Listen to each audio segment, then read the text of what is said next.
Assalamualaikum warahmatullahi wabarakatuh. Kami dari kelompok 4 yang terdiri dari Islafatul Maulidah, Lailatul Fitriah, dan saya sendiri Atnil Nektah Laudia.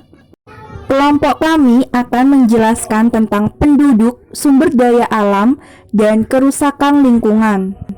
Assalamualaikum warahmatullahi wabarakatuh. Di sini saya akan menjelaskan tentang pengertian penduduk.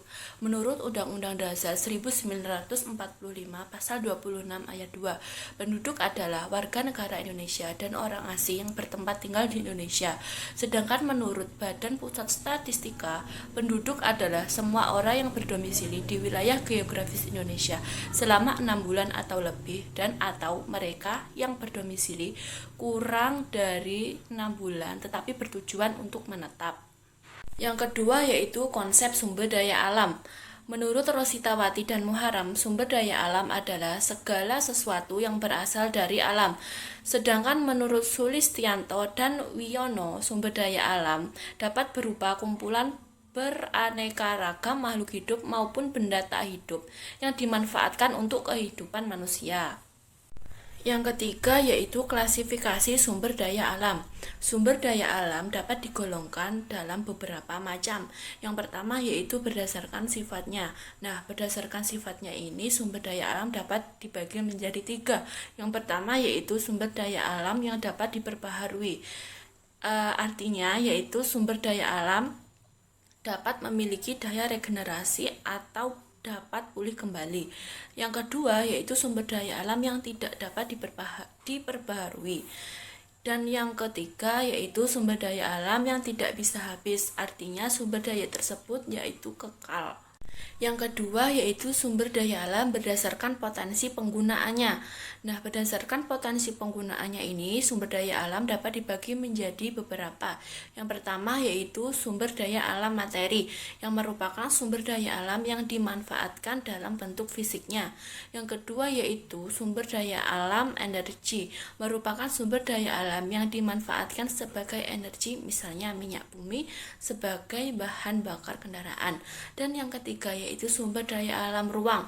Sumber daya alam ruang ini merupakan sumber daya alam yang berupa ruangan atau tempat hidup, misalnya area tanah atau daratan. Yang ketiga yaitu sumber daya alam berdasarkan jenisnya. Sumber daya alam berdasarkan jenisnya dapat dibagi menjadi 2, yaitu sumber daya alam non-hayati atau abiotik, atau yang bisa disebut juga sumber daya alam fisik, yaitu sumber daya alam yang berupa benda-benda mati. Nah, misalnya bahan tambang, tanah, air, dan kincir angin. Yang kedua yaitu sumber daya alam hayati atau biotik, atau yang bisa disebut juga dengan sumber daya alam yang berupa makhluk hidup, misalnya hewan, tumbuhan, mikroba, dan manusia. Dengan ketersediaan sumber daya alam, kepadatan penduduk dapat mempengaruhi kualitas penduduknya. Pada daerah yang kepadatannya tinggi, usaha peningkatan kualitas penduduk lebih sulit dilaksanakan. Hal ini menimbulkan permasalahan sosial, ekonomi, keamanan, kesejahteraan, ketersediaan lahan, air bersih, kebutuhan pangan, dan dapat berdampak pada kerusakan lingkungan. Tingkat pencemaran di kota tentu lebih tinggi daripada di desa. Kepadatan penduduk mempengaruhi beberapa aspek yang berkaitan dengan ketersediaan sumber daya alam sebagai berikut. Yang pertama ada ketersediaan udara bersih, ketersediaan pangan, ketersediaan lahan, dan ketersediaan air bersih. Baik, di sini saya akan menjelaskan tentang pengaruh meningkatnya populasi penduduk terhadap kerusakan lingkungan. Meningkatnya populasi di suatu daerah tentu saja akan mempengaruhi kepadatan penduduk di wilayah tersebut, baik itu dalam cakupan kota, kabupaten, provinsi, dan juga negara. Kepadatan penduduk tentu saja berdampak pada berbagai aspek kehidupan, dan salah satunya yang paling signifikan terkena pengaruh dari kepadatan penduduk adalah aspek lingkungan. Beberapa penelitian membuktikan bahwa salah satu kerusakan lingkungan diakibatkan bertambahnya jumlah populasi di suatu wilayah, atau dengan kata lain bertambahnya kepadatan penduduk di wilayah tersebut. Hal ini diperparah dengan kondisi pertumbuhan kepadatan penduduk yang tidak sejalan dengan majunya pendidikan dan kesejahteraan masyarakat.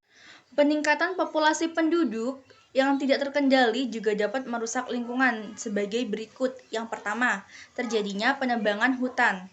Terjadinya penebangan hutan untuk area permukiman maupun area pertanian, penebangan hutan yang tidak terkendali dapat menyebabkan bencana seperti banjir atau tanah longsor. Yang kedua, meningkatnya jumlah populasi menyebabkan peningkatan jumlah kebutuhan pangan sehingga dibukalah areal pertanian untuk mencukupi kebutuhan pangan. Di samping itu, tanah atau lahan pertanian dipaksa untuk menghasilkan jumlah pangan yang dapat mencukupi kebutuhan penduduk.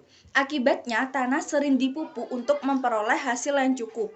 Pemupukan yang tidak terkendali dapat menyebabkan tanah menjadi rusak karena terpolusi oleh pupuk buatan, sehingga lama-kelamaan tanah tidak dapat ditanami kembali karena bersifat asam.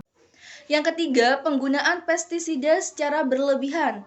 Pestisida yang seharusnya menghilangkan atau mematikan hama tanaman, ternyata juga memusnahkan organisme-organisme lain yang merupakan mata rantai dari jaring-jaring makanan.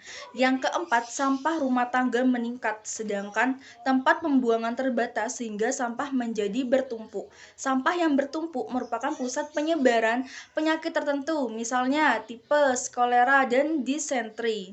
Yang kelima, jumlah kendaraan bermotor yang semakin meningkat akan menyebabkan pencemaran udara yang dapat mengganggu pernapasan. Yang keenam, perkembangan industri yang semakin pesat guna mengimbangi kebutuhan penduduk dapat menimbulkan masalah pencemaran udara dan air. Pencemaran udara disebabkan pembuangan zat-zat sisa dari hasil pembakaran yang tidak sempurna seperti SO2 dan NOx. Pencemaran air terjadi karena limbah padat sering dibuang ke sungai sehingga mengancam kesehatan penduduk di sekitar.